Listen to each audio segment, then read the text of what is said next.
Hello students, magnetic effect of current के अंदर हम लोगों ने लास्ट लेक्चर में सोलेनॉइड और टोरॉइड को स्टडी किया था। ठीक है, उससे पहले हमने एक लूप से मैग्नेटिक फील्ड भी फाइंड की थी। ठीक है, तो ऐसे ही जो सोलेनॉइड में बहुत सारे टर्न थे, लूप्स थे। ठीक है, उससे पहले जो लूप से मैग्नेटिक फील्ड फाइंड की थी वो और सोलेनॉइड के अंदर जो लूप्स बन रहे हैं उसके अंदर जो मैग्नेटिक फील्ड है, उसके लिए अगर मैं आपसे मैग्नेटिक फील्ड लाइंस पूछूं तो देखो मैग्नेटिक फील्ड लाइंस उसकी भी सर्कुलर ही होंगी। अगर मुझसे ये पूछता है कि कोई भी एक सर्कुलर लूप है उसके लिए मैग्नेटिक फील्ड लाइंस का मैं डायग्राम ड्रॉ करूँ, ठीक है, ये लाइट इसके अंदर ऐसे करंट फ्लो हो रहा है, this current is going anti clockwise. ठीक है, तो जिस जगह करंट है उस जगह अगर मैं थंब रखूँ तो उस जगह पे जो मैग्नेटिक फील्ड है ना भाई, ये यहाँ पे इसका स्मॉल पोर्शन डीएल अगर मैं लूँ that will be linear small portion, उसके लिए करंट के डायरेक्शन में थंब रखूँ तो जो मैग्नेटिक फील्ड लाइन्स है ना वो कैसे होंगी, ऐसे सर्कल्स की फॉर्म में होंगी।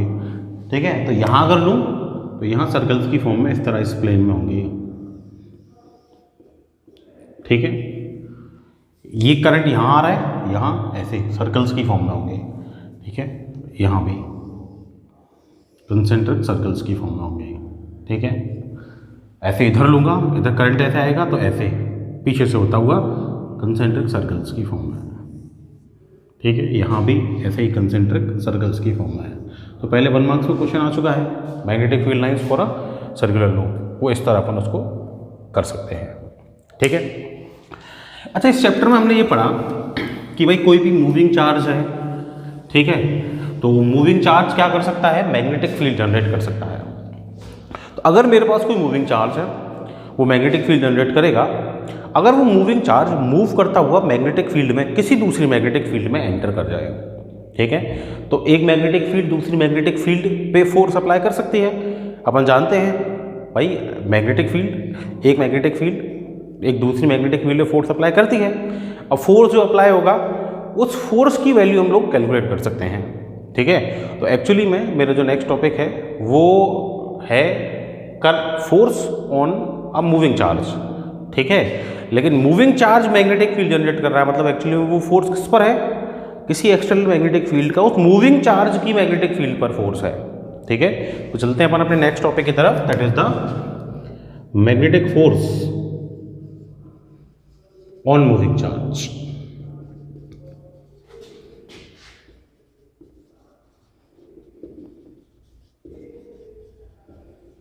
देखो लेट कोई चार्ज है मेरे पास और वो चार्ज क्या कर रहा है, मूव कर रहा है। ठीक है, और मूव करता हुआ किसी मैग्नेटिक फील्ड में एंटर हो जाता है। लेट मेरे पास ये मैग्नेटिक फील्ड है, ये एक्स डायरेक्शन में मेरी मैग्नेटिक फील्ड की डायरेक्शन है। ठीक है, कोई मेरा एक चार्ज आया मूव करता हुआ जो मैग्नेटिक फील्ड से थीटा एंगल पे मैग्नेटिक फील्ड में एंटर कर रहा है। ठीक है, ये मैग्नेटिक फील्ड एक्स डायरेक्शन में है, लेट वाई डायरेक्शन से मेरा चार्ज ऐसे आ रहा है। ठीक है, किसी थीटा एंगल पे ये मेरा चार्ज एंगल किसका क्या है, इसका थीटा, और ये v वेलोसिटी से मेरा जो चार्ज है ना वो क्या कर रहा है, आ गया। ठीक है, तो मूविंग चार्ज है, मैग्नेटिक फील्ड जनरेट करेगा, इस पर मैग्नेटिक फील्ड ये फोर्स लगाएगी। अब वो जो फोर्स अप्लाई होगा वो फोर्स F वो डिपेंड करता है 3 चीज़ों पे। First, that is directly proportional to the magnitude of charge. जितना ज़्यादा चार्ज होगा उतना ज़्यादा उसमें फोर्स अप्लाई होगा, क्योंकि जितना चार्ज है उतना ज़्यादा वो मैग्नेटिक फील्ड जनरेट कर रहा होगा।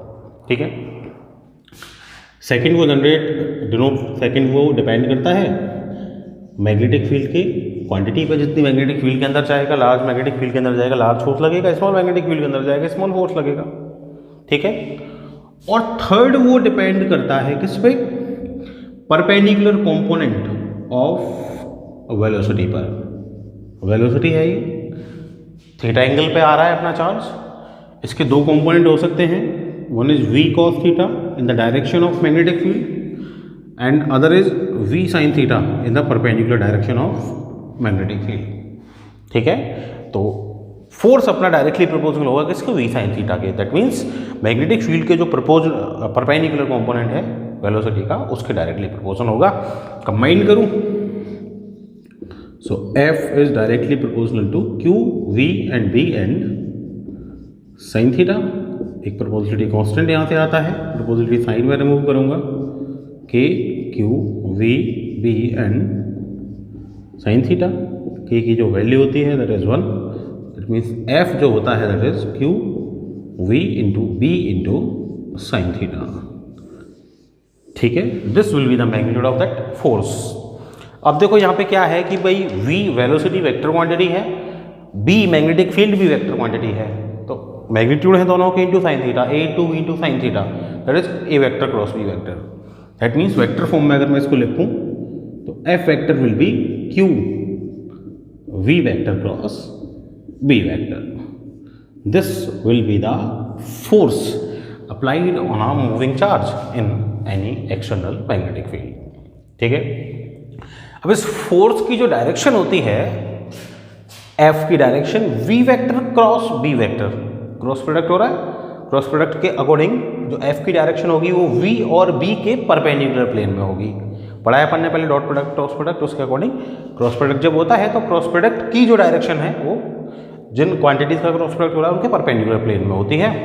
तो परपेंडिकुलर प्लेन मतलब ये परपेंडिकुलर प्लेन हो गया, तो इधर अपनी फोर्स की डायरेक्शन होगी। ठीक है, अच्छा इस फोर्स की डायरेक्शन को फाइंड करने के लिए अपने पास रूल भी है एक, ठीक है, राइट हैंड रूल जिसको बोलते हैं। डायरेक्शन अगर अपन को फाइंड करनी है, राइट हैंड रूल अपन यूज कर सकते हैं। क्या कहता है right hand rule? Right hand rule ये कहता है कि आप अपने राइट हैंड को इस तरह रखो। किस तरह रखो?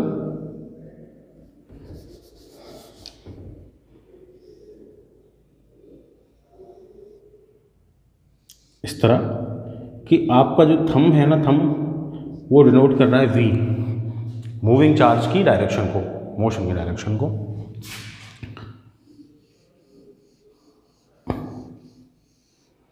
आपकी जो फिंगर्स है ना वो डिनोट कर रही हैं let direction of magnetic field को। ठीक है, डायरेक्शन ऑफ मैग्नेटिक फील्ड को आपकी फिंगर्स डिनोट कर रही हैं, वेलोसिटी को कौन डिनोट कर रही हैं? आपका थंब डिनोट कर रहा है। तो जो आपकी पाम से पुश करने की जो डायरेक्शन है, पाम से पुश करने की डायरेक्शन वो किसकी डायरेक्शन होगी? वो फोर्स की डायरेक्शन होगी। मतलब मैं अपनी राइट हैंड की पाम को इस तरह रख रहा हूँ, ठीक है, तो मेरा मैग्नेटिक फील्ड, मेरा जो वेलोसिटी का डायरेक्शन है वो किधर है? थंब की तरफ। मेरी फिंगर्स डिनोट करनी है किसको? मैग्नेटिक फील्ड को। तो फोर्स कहाँ होगा? ये पाम से पुश करने की डायरेक्शन सामने की तरफ। ठीक है, तो इस रूल से मैं क्या कर सकता हूँ? इस रूल के थ्रू मैं अपने मैग्नेटिक फोर्स की डायरेक्शन को फाइंड कर सकता हूँ। ठीक है, इसके अलावा एक रूल और है, फ्लेमिंग लेफ्ट हैंड रूल।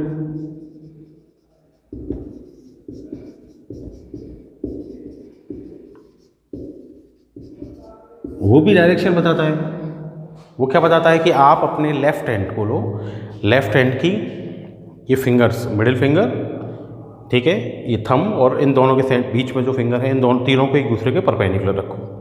ठीक है, ये तीनों को एक दूसरे के परपेंडिकुलर जब आप रखोगे तो इसके अंदर क्या होगा कि भाई ये जो फिंगर है आपकी मिडिल फिंगर, ये अगर डिनोट कर रही है मूविंग चार्ज की वेलोसिटी की डायरेक्शन को, ठीक है, this finger is denoting the direction of magnetic field, then the thumb will denote the direction of force.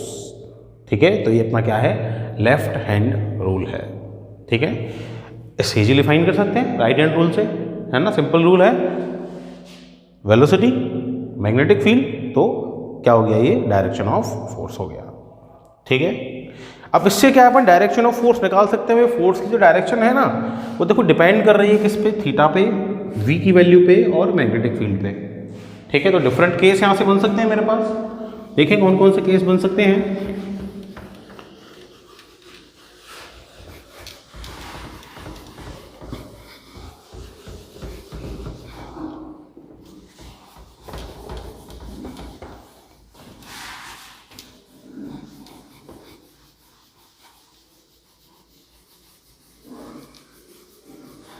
देखो केस 1 अगर मैं देखूं,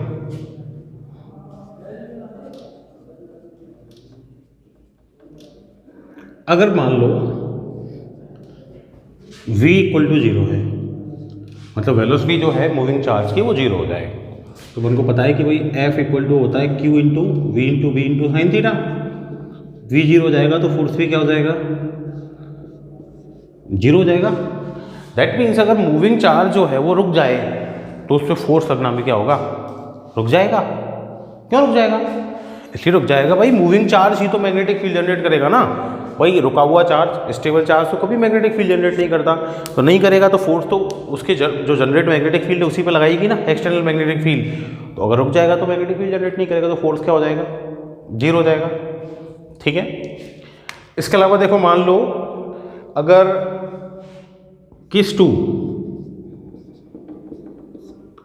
अगर थीटा हो जाए या तो 0 डिग्री या फिर 180 डिग्री, मतलब किस किस का थीटा? ये V का और B का, मतलब मैग्नेटिक फील्ड के या तो पैरेलल एंटर करे चार्ज अपना, ये अपनी मैग्नेटिक फील्ड इसी के अलोंग अपना चार्ज क्या कर रहा है?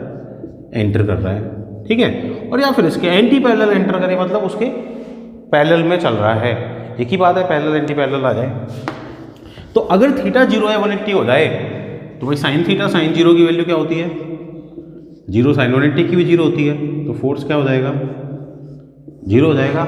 इसका मतलब ये हो गया कि चार्ज अगर मैग्नेटिक फील्ड में से इस तरह मूव करता हुआ जाए कि वो पैरेलल या एंटी पैरेलल हो, तो उस पर लगने वाला फोर्स क्या होगा? 0 होगा। ये क्वेश्चन पहले आ चुका है CBSE में कि क्या कोई ऐसा पॉसिबल है कि एक चार्ज मूव करता हुआ मैग्नेटिक फील्ड में से विदाउट डिफ्लेक्शन सीधा निकल जाए।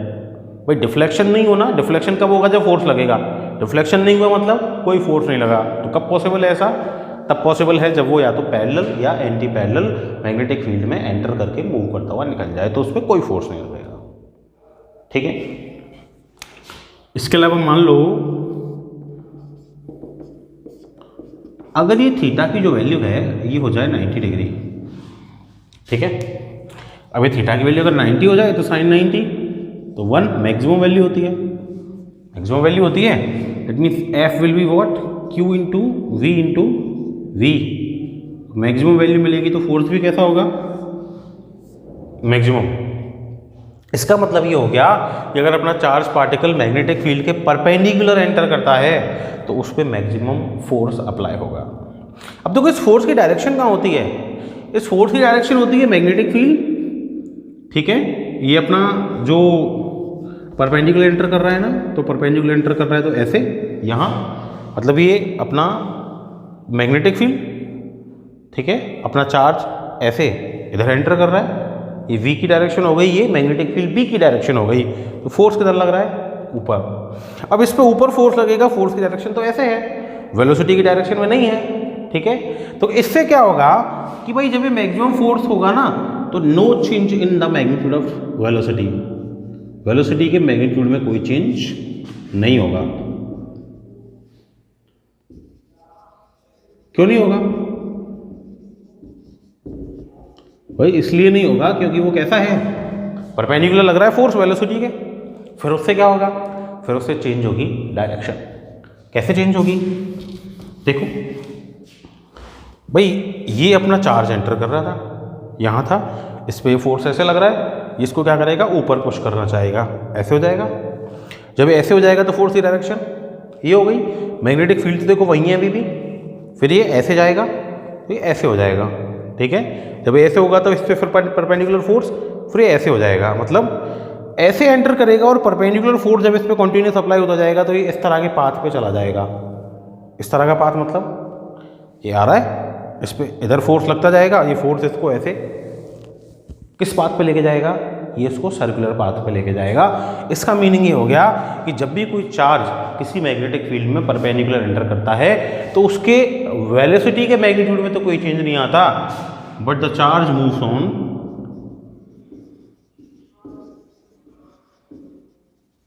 Circular path. ठीक है भाई। अब अगर ये फोर्स इसको सर्कुलर पाथ में मूव करवाएगा, कौन सा फोर्स करवा रहा है? QVB। सर्कुलर पाथ में मूव करवाएगा तो अपन को पता है सर्कुलर पाथ में मूव करने के लिए कौन सा फोर्स चाहिए होता है? हमको सेंट्रीपिटल फोर्स चाहिए होता है। दैट मीन्स ये जो QVB है, this will provide the centripetal force required. Centripetal force mv²/r कौन प्रोवाइड करेगा? QVB प्रोवाइड करेगा, ये तो प्रोवाइड करेगा। दैट मीन्स ये अगर मैं कैंसिल आउट कर दूं तो R इक्वल टू क्या हो जाएगी? mv/qv। दैट मीन्स जो भी अपना चार्ज मूव कर रहा है उसकी रेडियस क्या होगी? mv/qv होगी। ठीक है। तो वो क्या है? देखो R डायरेक्टली प्रोपोर्शनल है एम अपॉन क्यू के। ठीक है, तो जिस चार्ज का एम अपॉन क्यू लार्ज होगा उसका रेडियस पाथ भी कैसा होगा, लार्ज होगा, वो लार्ज सर्कुलर पाथ पे मूव करेगा। ठीक है भाई, अब ये तो मैंने बात कर ली 0 की, 90 की, 180 की, लेकिन अगर इन किसी एंगल पे इनमें से किसी नहीं आए, 0 पे नहीं आए, 90 पे नहीं, 180 पे किसी और एंगल पे आ जाए तो क्या होगा? देखो case 4, if theta is other than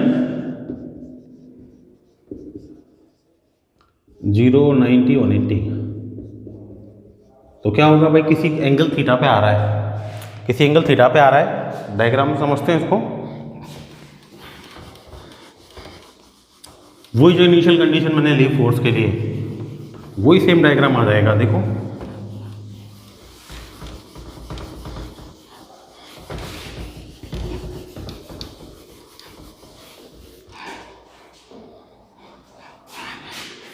ये मेरी मैग्नेटिक फील्ड, ठीक है, और इस मैग्नेटिक फील्ड के साथ क्या होगा? ये v की डायरेक्शन है ना, ये v की डायरेक्शन, ठीक है, थीटा एंगल पे एंटर कर रहा है मेरा चार्ज, एंटर कर रहा है। There will be two components, one is v cos theta and other is v sin theta, ऐसे तो होगा।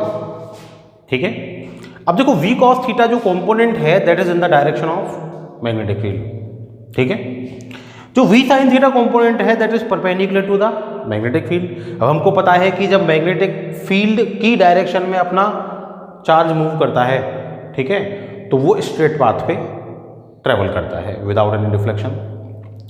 जब वो परपेंडिकुलर एंटर करता है मैग्नेटिक फील्ड में तो वो सर्कुलर पाथ में मूव करता है। दैट मीन्स अगर एक कंपोनेंट तो पैरेलल है मैग्नेटिक फील्ड के, एक कंपोनेंट परपेंडिकुलर है, तो पैरेलल कंपोनेंट अपना काम करेगा, परपेंडिकुलर कंपोनेंट अपना काम करेगा। पैरेलल कंपोनेंट उसको मैग्नेटिक फील्ड के अलोंग मूव करवा देगा सीधा, और ये जो कंपोनेंट है perpendicular component, this is parallel component B parallel, ये परपेंडिकुलर कंपोनेंट वी परपेंडिकुलर, ये क्या करेगा? सर्कुलर पाथ पे इसको मूव करवाएगा। ठीक है, अब सर्कुलर पाथ में मूव करवाएगा तो अपना जो चार्ज पार्टिकल है वो ऐसे सीधा भी जाना चाहेगा और सर्कुलर पाथ पे भी मूव करना चाहेगा। तो सर्कुलर पाथ पे मूव करता हुआ क्या करेगा? वो आगे जाएगा। अब सर्कुलर पाथ में मूव करता हुआ आगे जाएगा, इसका मतलब कहाँ आगे जाएगा? मैग्नेटिक फील्ड की डायरेक्शन में जाएगा, क्योंकि दोनों कंपोनेंट अपना अपना काम करेंगे। तो उसका पाथ कैसा हो जाएगा? ऐसे आएगा। तो उसका पाथ कैसा हो जाएगा? हेलिकल पाथ हो जाएगा, स्प्रिंग जैसा पाथ हो जाएगा। ठीक है, दैट मीन्स अगर कोई भी चार्ज पार्टिकल 0, 90, 180 के अलावा किसी और एंगल पे एंटर करेगा तो उसका पाथ हमेशा कैसा होगा? उसका पाथ हमेशा हेलिकल होगा। ठीक है, अब एक हेलिकल पाथ अगर है तो देखो इस तरह का पाथ इसका होगा। ठीक है, मतलब सर्कुलर पाथ में मूव करता हुआ ये क्या कर रहा है? आगे जा रहा है। ये जो दो सर्कुलर पाथ है इनके बीच में जो डिस्टेंस होता है ना, इसको अपन बोलते हैं पिच। क्या बोलते हैं इसको? पिच। इसको अपन फाइंड कर सकते हैं, इसको कवर करने में लगा हुआ टाइम भी फाइंड कर सकते हैं। यहां से यहां तक आएगा तो सिंगल सर्कल कवर करके आएगा। ठीक है, अब देखो सिंगल रेवोल्यूशन लेने में कितना टाइम लगेगा? Time taken for single revolution,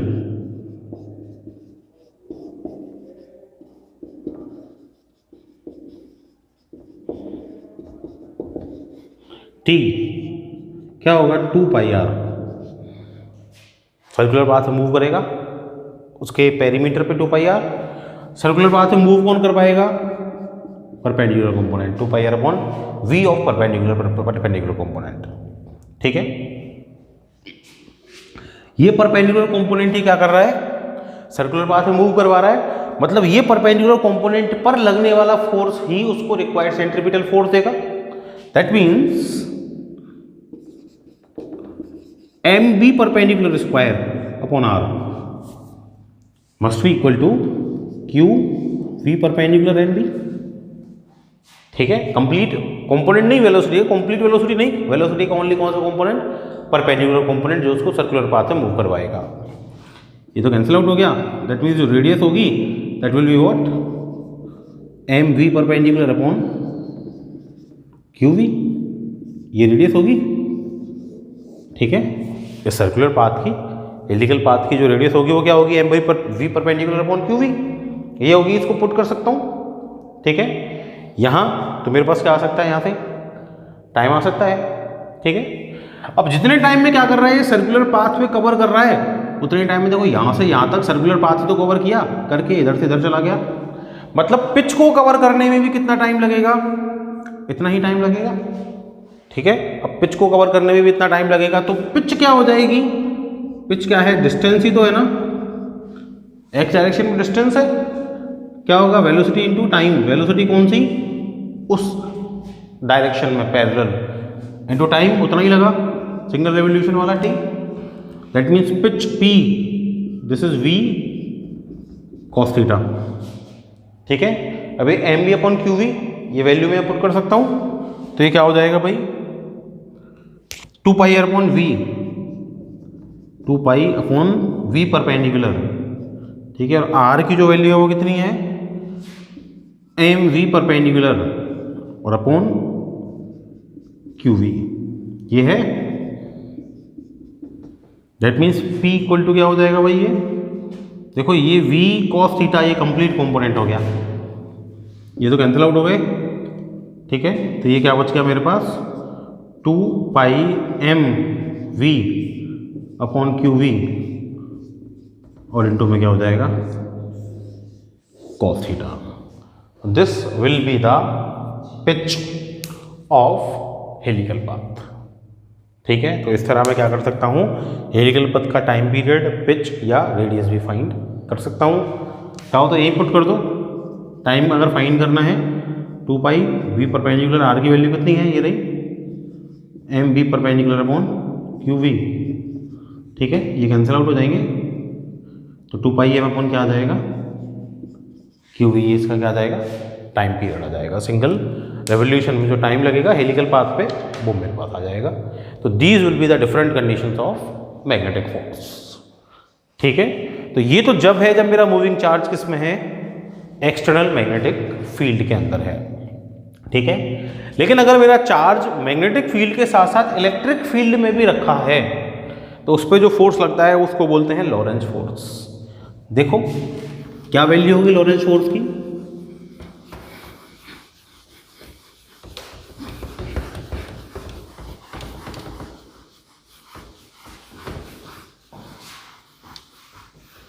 देखो my next topic is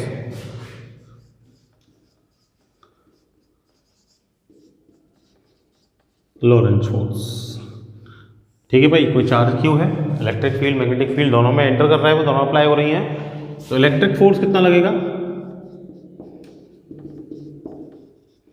अपन जानते हैं F equal to Q E, यही ना, वेक्टर फॉर्म में ले लेता हूँ, ठीक है। इलेक्ट्रिक फील्ड ई में रखा हुआ है, मैग्नेटिक फोर्स कितना होगा, लेट मैग्नेटिक फील्ड बी भी अप्लाई हो रही है, तो अपन को पता है, अच्छा, F E electric force, F M magnetic force equal to Q V vector cross V vector, equation second. अब जो भी टोटल फोर्स होगा that will be the vector sum of both the forces, so net force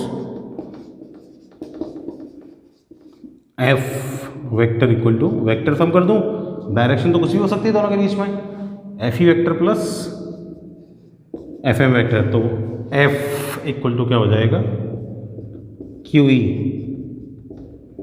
plus Q V vector cross B vector, तो F force will be what, Q E vector plus V vector cross B vector. This will be the force due to combination of electric field and magnetic field, and this force is called Lorentz force, and this equation is called Lorentz equation, ठीक है भाई। तो ये अपने forces हैं किस पे, moving charge पे। अब देखो क्या है कि ये जो मूविंग चार्ज है, ये moving charge current carrying conductor के अंदर भी फ्लो होता है ना भाई। कोई कंडक्टर है जिसके अंदर करंट फ्लो हो रहा है, मतलब उसके अंदर मूविंग चार्ज भी फ्लो हो रहा है। तो अगर ये मूविंग चार्ज भी फोर्स एक्सपीरियंस करेगा, तो इसके साथ वो कंडक्टर भी फोर्स एक्सपीरियंस करेगा। तो अपना जो नेक्स्ट टॉपिक है वो वही है force on a current carrying conductor, जो अपन इसी की हेल्प से निकालेंगे। ठीक है, अपना एक टॉपिक और था इस टॉपिक की बेस पे, दैट वाज साइक्लोट्रॉन। ठीक है, लार्ज टॉपिक था, बड़ा टॉपिक था, अपना इंपॉर्टेंट टॉपिक था, उसको सिलेबस से अपने से निकाल दिया है। ठीक है, तो उसको अपन अभी नहीं करेंगे, रिमेनिंग जो टॉपिक्स हैं जो बाद में आपके आगे काम आ सकते हैं उनको अपने सिलेबस कंप्लीट होने के बाद लास्ट में देखेंगे। ठीक है, so that's all for today, thank you.